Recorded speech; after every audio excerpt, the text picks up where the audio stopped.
Mila Kunis.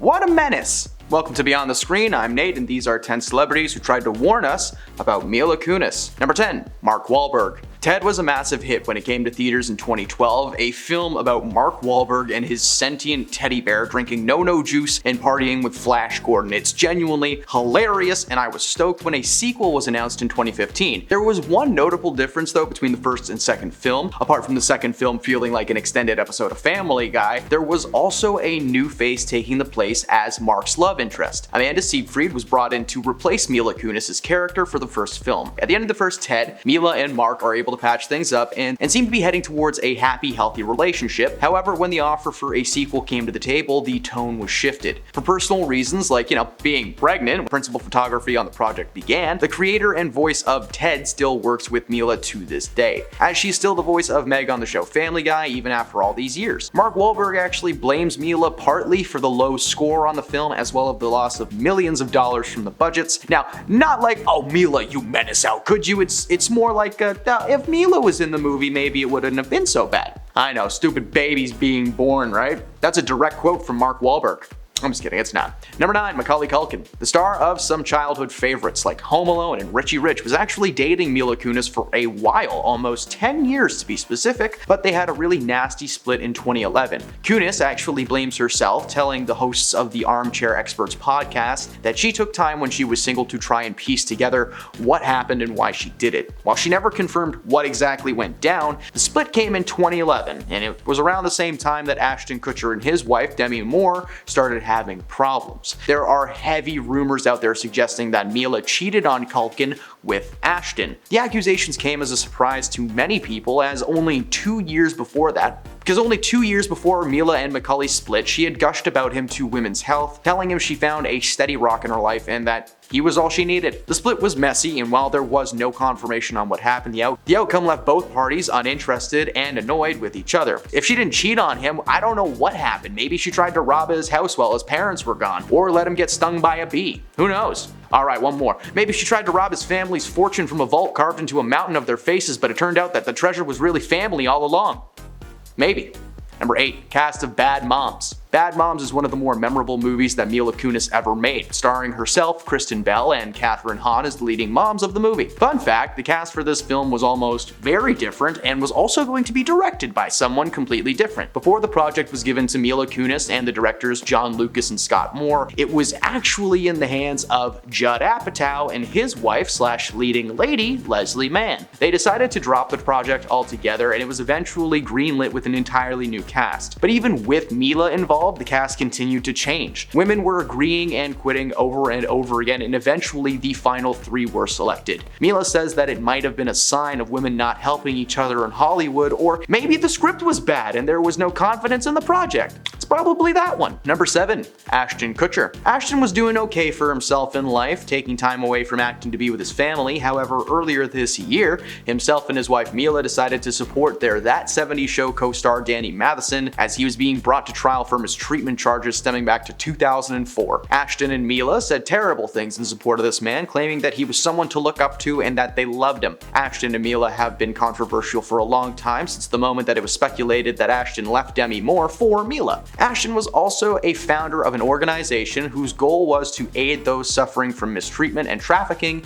especially underage individuals. Now, of course, following the whole Danny situation, he was forced to step down as the founder and a member because it became just hypocritical for him to be involved. He's never spoken negatively about Mila, but a rift is definitely forming thanks to this incident and probably some other stuff going on behind the scenes. Number 6, That 70s Show. That 70s Show was the star vehicle that created the careers for several celebrities. Ashton Kutcher, Topher Grace, and of course Mila Kunis came out on top, starring in several films and TV shows amongst their careers. During her time at That 70s Show, she had to keep a pretty serious secret to herself, as it should have meant that she would be kicked off the show. When Mila auditioned to work on the show, she actually lied about her age. In order to be on the set all day and actually land this role, the then 14-year-old pretended she was 18. She was casted and the show started to ramp up production, and by the time that her secret was discovered, the creators just kinda liked her at that point and honestly didn't care. The show may have launched her career and a few others, but keeping the young star on a series like that only made it seem like it was okay to lie if it gets you a job. Yes, I know people do that all the time, and no, I've never done that because I'm a bad liar. Number 5. Kate McKinnon. Kate is a hilarious woman. Every time I watch Saturday Night Live, I just miss her presence. But of course, Kate just got too famous for the show and was moved into the world of Hollywood with no effort. She appeared as a lead, a secondary lead, and most recently she appeared as Weird Barbie in Barbie. In 2018, herself and Mila Kunis starred together in an action comedy called The Spy Who Dumped Me, as best friends who get wrapped up in an international conspiracy when one of them discovers their boyfriend who dumped them is a spy. Yeah, that plot is a little strange, although it's a pretty solid movie. It sits around 60% on Rotten Tomatoes. Mila's role in the project was actually something that she claims to have done as a favor to the director. In her 20 years of acting, Mila had never worked with a female director on anything. Even the project Bad Moms was directed by men, so she jumped at the chance to make an action comedy with a female leading the charge. Kate was never said anything bad about Mila or her time on set because there was no bad time on set. Mila is professional for the most part, and because of Kate's own energy being so fun and chaotic, it's just hard to find moments of anger with them. Number 4. Demi Moore. Demi and Ashton were an item for quite some time before he left her suddenly and started seeing his current wife, Mila Kunis. The split never sat well with Demi, and while there appeared to be no overlapping on the surface, it was revealed that Ashton more than likely cheated on her with Mila Kunis when they were still dating. Mila Kunis broke up a 10-year marriage in her eyes, something that she will never let go, and why should she? Cheating is messed up. And they did not handle the situation very well at all. As the years have gone by, Demi has grown more and more apprehensive to Ashton. Ever since the Danny situation took place, she's kept quiet on her opinions, but that was telling by itself. Mila is considered to be an antagonist in her life and is to blame for the split between herself and Ashton. Considering the life that Ashton's been living in recent years is probably something that Demi is thankful for. Anyone remember that stellar and definitely not offensive Pop Chips commercial? No?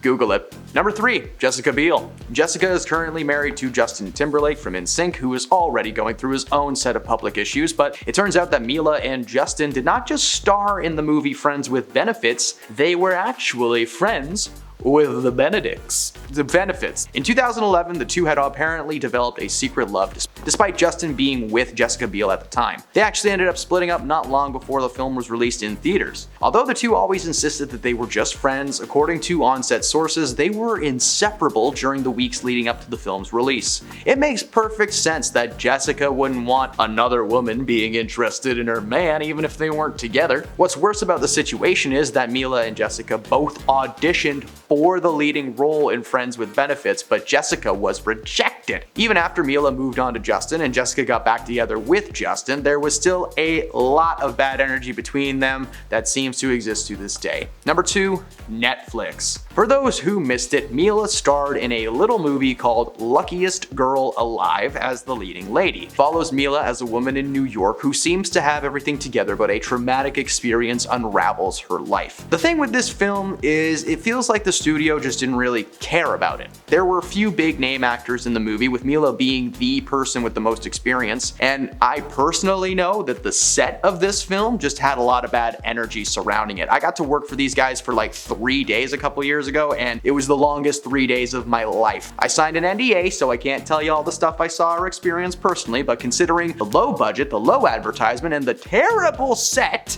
Netflix may have been trying to warn us that she's not worth our time, or money, or effort, or anything. Number 1. Herself. Mila warned us about herself when herself and her husband decided to release letters supporting Danny Matheson. For those who don't know, Danny was accused by several women of misconduct and mistreatment stemming back to 2004 when he was still on That 70s Show. At the time, the show was stopped and he was investigated, but because of the time and the limited amount of evidence, the case was dropped. Thankfully, in 2023, it's a lot easier to confirm allegations like this, and he was recently convicted and will serve 3 years in prison. Before the conviction, Danny received letters from former co-stars and colleagues that were written to support his character. Mila and Ashton wrote separate letters to Danny detailing how much they respected him. At one point, Mila literally calls him a role model to themselves and their kids. She received an insane amount of backlash along with Ashton, and they were forced to make a public apology for supporting Danny. Now, if they had just waited a couple of weeks, let things happen naturally, he would have been convicted and they would not have been involved. But instead, her character was called into question, she had to leave a company she worked for, and who knows where her career will go from here. Those are the celebrities that tried to warn us about Mila Kunis. If you enjoyed this video, drop a like down below. If you've got some theories about Mila, let us know in the comments, and follow the channel for more celebrity content every day. Thanks for stopping, and we'll see you next time.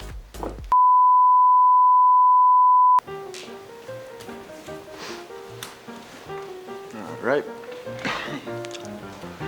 Mila Kunis. What a menace about Mila Kunis. Number 10, Mark Wahlberg. I'm just kidding, it's not. Number 9, Macaulay Culkin. The treasure was really family all along. Maybe. Number 8, casting.